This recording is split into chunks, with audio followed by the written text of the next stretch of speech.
अस्सलामुअलैकुम, कैसे हैं आप लोग।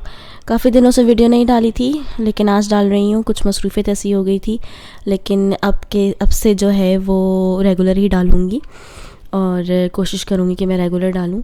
ये वीडियो है कॉस्को की। आपको थंबनेल से मालूम हो गया होगा कि हम कॉस्को गए थे और मैंने फ़र्स्ट टाइम वहाँ से ग्रॉसरी की है, वरना मैं वहाँ से ग्रॉसरी नहीं करती हूँ। तो मैंने सोचा कि मैं आप लोग शेयर करूँ कि कैसा एक्सपीरियंस रहा। तो ये सब चीज़ें मैं आपको दिखा रही हूँ कि मैंने कुछ एक्स्ट्रा चीज़ें भी ली थी। ये लाइट थी, एलईडी लाइट, जो कि मुझे अपने ये चार्जेबल थी और मैंने अपने किचन में लगानी थी। तो ये मैं दिखा रही हूँ उसको। इस वीडियो को बनाने का मकसद जो है ना वो यही है कि मैं अपना एक्सपीरियंस शेयर करूं कि कॉस्को में जो है वो ग्रॉसरी करना ठीक रहता है या नहीं, क्योंकि हम लोगों की अभी जो मेरी जो है इतनी बड़ी फैमिली नहीं है। तो बस ये सब मैं आपसे शेयर कर रही हूँ। ये मैंने स्नैक्स लिए थे बच्चों की स्कूल के लिए, जिसमें जो मुझे लगा ना जिसमें मुझे फ़ायदा है, तो फिर मैंने वो चीज़ें उठाई। बहुत ज़्यादा मैंने की भी नहीं ग्रॉसरी के, मतलब ये वीकली मैंने जो सब्ज़ियाँ उठानी थी वो मैंने ली। जैसे खीरे हो गए, कैरेट्स हो गए। हाँ, ये कि जैसे ये मैंने एप्पल लिया है ना, तो इसको लेने में मेरा फ़ायदा था, क्योंकि हमारे यहाँ मेरे बच्चे एप्पल बहुत खाते हैं एज अ स्नैक। तो ये जो एप्पल ट्रे थी मुझे पूरी मिल गई थी वो $9 में। अगर हम कोल से लें तो वो डिफरेंट प्राइस होता है। अब जैसे ये दालें हैं जो कि रेगुलर बेस की हैं, ये मैंने 4 kg के पूरे बैग थे, तो वो मैंने उठा लिए थे। ये मेरे आराम से 2 महीने 3 महीने, क्योंकि ये पकती ही ज़्यादा हैं तो ये चल जाएंगी। और सूप का सीज़न था तो मैंने बेबी कॉर्न्स ले लिए थे। रेट भी सही थे, ऐसा नहीं था कि बहुत हाई फाई रेट्स हैं।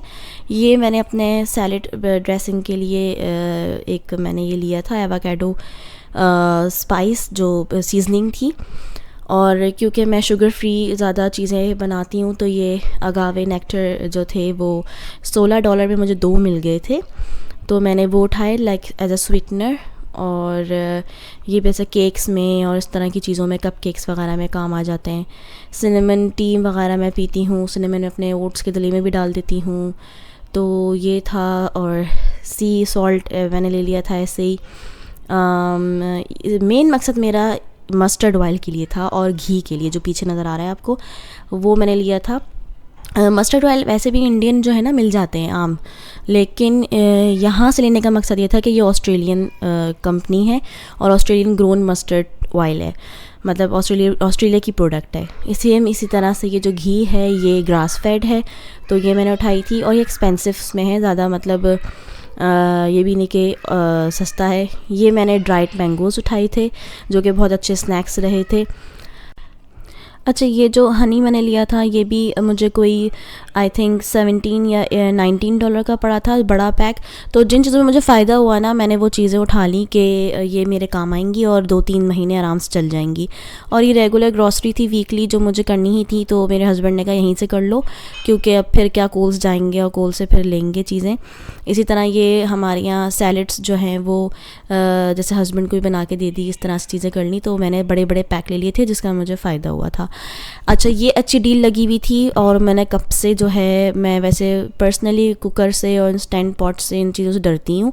पता नहीं मुझे कुछ है, कुछ लोगों का होता है ना कि किसी चीज़ का फ़ोबिया होता है, तो मुझे इस चीज़ का फ़ोबिया है कि मुझे पैनिक रहती हूँ मैं कि ये कुकर चलाने में। तो खैर ये हमने लिया था, बहुत अच्छी डील लगी हुई थी। अच्छा, टोटल जो मेरा एक्सपेंस आया था कॉस्को में वो था $500 विद इंस्टेंट पॉट, जो कि मुझे थोड़ा सा नहीं लगा इस तरह का कि मैंने वेस्टेज ऑफ मनी किया है या बहुत ज़्यादा एक्सपेंसिव लगा। वो इसलिए क्योंकि कुछ चीज़ें ऐसी हैं जो कि 2-3 महीने चलने वाली हैं। थक गए थे और शाम में हम कॉफ़ी एंजॉय कर रहे थे। सर्दियों की शामों का यही मज़ा है। आप लोग भी बताइएगा कि आप लोग जो हैं वो सर्दियों में शाम में जो हैं वो किस तरीके से गुजारते हैं वीकेंड्स पर, और किस तरीके से एंजॉय करते हैं। तो बस ये हम थोड़ा सा अपना फैमिली टाइम गुजार रहे थे। उसके बाद बस मैं किचन में आ गई थी और हमने सोचा कि क्यों ना इंस्टेंट पॉट को खोला जाए और ट्राई किया जाए, कुछ बनाया जाए।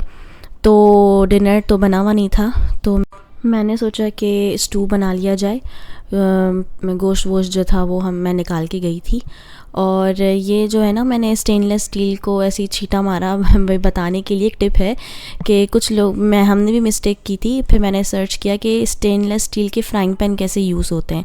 तो उसमें इसका एक ट्रिक होता है कि जब ठंडा, नॉन स्टिक की तरह इसको ना फ़ौरन से आप यूज़ नहीं कर सकते।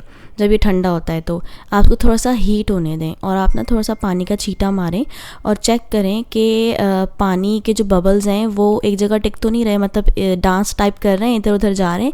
तो फिर जो है ना, आप, इसका मतलब है कि स्टेनलेस स्टील का जो फ्राइंग पैन है वो हीट हो गया है और अब ये यूज़ करने के काबिल है। तो ये एक टिप थी जो कि मैंने ख़ुद भी की है। और वरना जो है ना, ये देखें आपने, मैंने पहले फ़र्स्ट टाइम हालांकि यूज़ किया, ये मेरे न्यू है और उसमें हल्के हल्के से निशान आ रहे होंगे, ये बर्न हो सकता है वरना। लेकिन इस तरीके से अगर आप करेंगे ना तो आई होप कि ये नहीं बर्न होगा। तो बस ये क्योंकि मैंने first time instant pot use कर रही थी और मुझे कोई आइडिया नहीं था।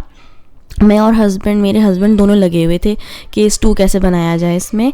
तो हमने जो है वो देखा, तो उन्होंने जो यूट्यूब पे भी हमने सर्च किया और जो उस पर लिखा हुआ भी था, तो उन्होंने कहा था कि कुक आप जो है वो बाहर कर लें। जैसे आपने प्याज फ्राई करनी है, गोश्त को भूनना है और इस तरीके की चीज़ें करनी है, तो ये आप अलग से किसी पैन में कर लें और आपको जब कुकर यूज़ करना हो तो सारा उसमें शिफ्ट करके और फिर आप इंस्टेंट पॉट को यूज़ करें। तो फिर हमने ऐसे ही किया और मैंने कहा कि चलो ट्राई करते हैं स्टू। ये मेरे अपने तरीके से है जो मैं बना रही हूँ। स्टू के बहुत सारे तरीके होते हैं, फैमिली ट्रेडिशंस होते हैं, और ये जो स्टू है बहुत सिंपल रेसिपी है और ये मेरी नानी की रेसिपी है। मुझे अपनी नानी का स्टू बहुत अच्छा लगता है जब वो बकरीद पे बनाती थी, बहुत ही स्लो कुक करके। ये तो हमने इंस्टेंट पॉट में बनाया है, लेकिन जो उनका तरीका है वो ये होता था कि गोश्त और हड्डी वाला जो गोश्त होता है, हड्डी और गोश्त जो जिसमें होती हैं, वो मिला हुआ गोश्त लेती थी और छोटी छोटी बोटियाँ लेती थी और उसको वो चढ़ा दिया करती थी और वो स्लो कुक पे जो है वो पकता रहता था और जब तक वो अपना पानी बिल्कुल ड्राई नहीं हो जाया करता था उसका। और मसाले जो है बिल्कुल खड़े खड़े मसाले डलते हैं इसमें, तो वो नहीं यूज़ हो जाते थे, वो सारे मतलब लिपट नहीं जाते थे गोश्त में जब तक वो चूल्हा ऑफ नहीं करती थी। लेकिन ये जो है ये डिफरेंट हो गई ये रेसिपी। वो हर चीज़ खड़ा खड़ा डालती थी, अदरक को अलग चॉप करती थी, हर चीज़ चॉप होती थी। तो अदरक को अलग, लहसुन को चॉप, अदरक अलग चॉप, प्याज बहुत सारी और इवन कुटी लाल मिर्च और इन चीज़ों का गरम मसाला सब खड़ा हुआ, कोई पिसा हुए जो है ना इंग्रेडिएंट नहीं डालती हैं। अभी उन्होंने कुकिंग छोड़ दी है, बहुत वीक हो गई हैं वो। लेकिन उनका जो हमने हाथ का खाया है, हम लोग ब्लेस्ड हैं कि हमने उनके हाथ का खाना बहुत खाया है। हम मैं बड़ी नवासी हूँ, मेरी अम्मी फैमिली में बड़ी हैं और मैं बड़ी नवासी हूँ, तो हमने उनके हाथ का बहुत खाना खाया है, तो मिस करते हैं उनको। और अब मैं जो हूँ ये जैसे दिखा रही हूँ ना आप लोगों को कि अब मैं मतलब गोश्त को मैंने अलग भून लिया है सिर्फ उसके लिए, कुकर में डालने के लिए।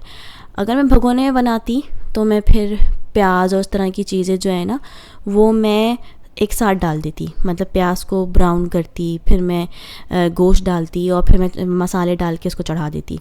लेकिन मैंने उसको गोश्त को अलग भूना है, फिर मैं प्याज ब्राउन कर रही हूँ। अभी मैं प्याज डालूँगी। ये था कोई गोश्त 1 किलो के बराबर, पूरा कंप्लीट 1 किलो नहीं था। उसमें मैंने अच्छी 3 साढ़े 3 शायद मैंने अच्छी बड़ी बड़ी प्याज 3 प्याज लेनी थी मैंने, 3 इनफ रहेंगी। और उनके बारीक बारीक आप स्लाइस काट लें और इनको ब्राउन करें। कोशिश करें कि नॉन स्टिक्स जो है ना वो कम से कम यूज़ करें और आयरन की या स्टेनलेस स्टील की जो हैं वो बर्तन यूज़ करें। थोड़ी सी मुश्किल होती है इनको यूज़ करने में क्योंकि इनका ख़्याल भी रखना पड़ता है और खाने जो है ना लग भी जाते हैं, तो हल्की आंच पे पकाएं तो फिर कोई इशू नहीं होता, आहिस्ता आहिस्ता यूज़ टू हो जाते हैं। अब मैं इसमें जो हूँ वो इलायची डाल रही हूँ, गरम मसाला इसमें सारा खड़ा जाएगा जैसे मैंने बताया था आपको। तो मैंने इलायची 1 किलो के बराबर में मैंने 6 या 7 इलायचियाँ शायद मैं इनको डाल दिया था। और आहिस्ता आहिस्ता मैं सारे जो है वो खड़े गरम मसाले डालूँगी। अभी खड़े गरम मसाला मतलब यानी कि वो पिसे हुए नहीं होंगे, साबुत जो होते हैं ना वो डलेंगे इसमें। और बस जो है वो आप अपनी मेजरमेंट्स के हिसाब से चीज़ें डालते रहें। मैंने ज़ीरा कोई लिया था 1 टेबल स्पून के बराबर।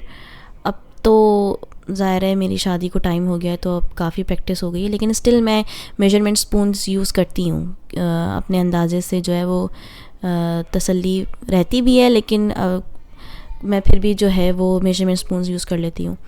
ये मैंने तेज़पत्ता डाला है, दालचीनी की स्टिक्स डाली हैं।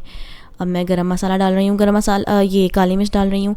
काली मिर्च बहुत एहतियात से डालनी है, ये नहीं कि ज़्यादा हीट अप हो जाए। काली मिर्च का यही है कि ज़्यादा चला जाता है ना तो फिर वो गले में लगता है। तो ये समझे आप हाफ़ टी स्पून से भी कम है या हाफ़ टी स्पून ही ले लें अगर आलू चटपटा खाते हैं तो, क्योंकि मेरे जो बच्चे हैं तो उस वजह से मैं कम मसाला रखती हूँ। मैंने बड़ी इलायची डाल दी है एक, और लौंग भी डाल दी है, वो भी हाफ़ टी स्पून के बराबर। काली मिर्च भी मैंने हाफ़ टी स्पून के बराबर, ये देखें इस तरह से डाल दी है मैंने। और अब मैं डाल रही हूँ ये स्टार एनाइस जो होते हैं, जिसको हम कहते हैं आई थिंक उर्दू में जिसका बिल्कुल बादियान के फूल कहते हैं इसको।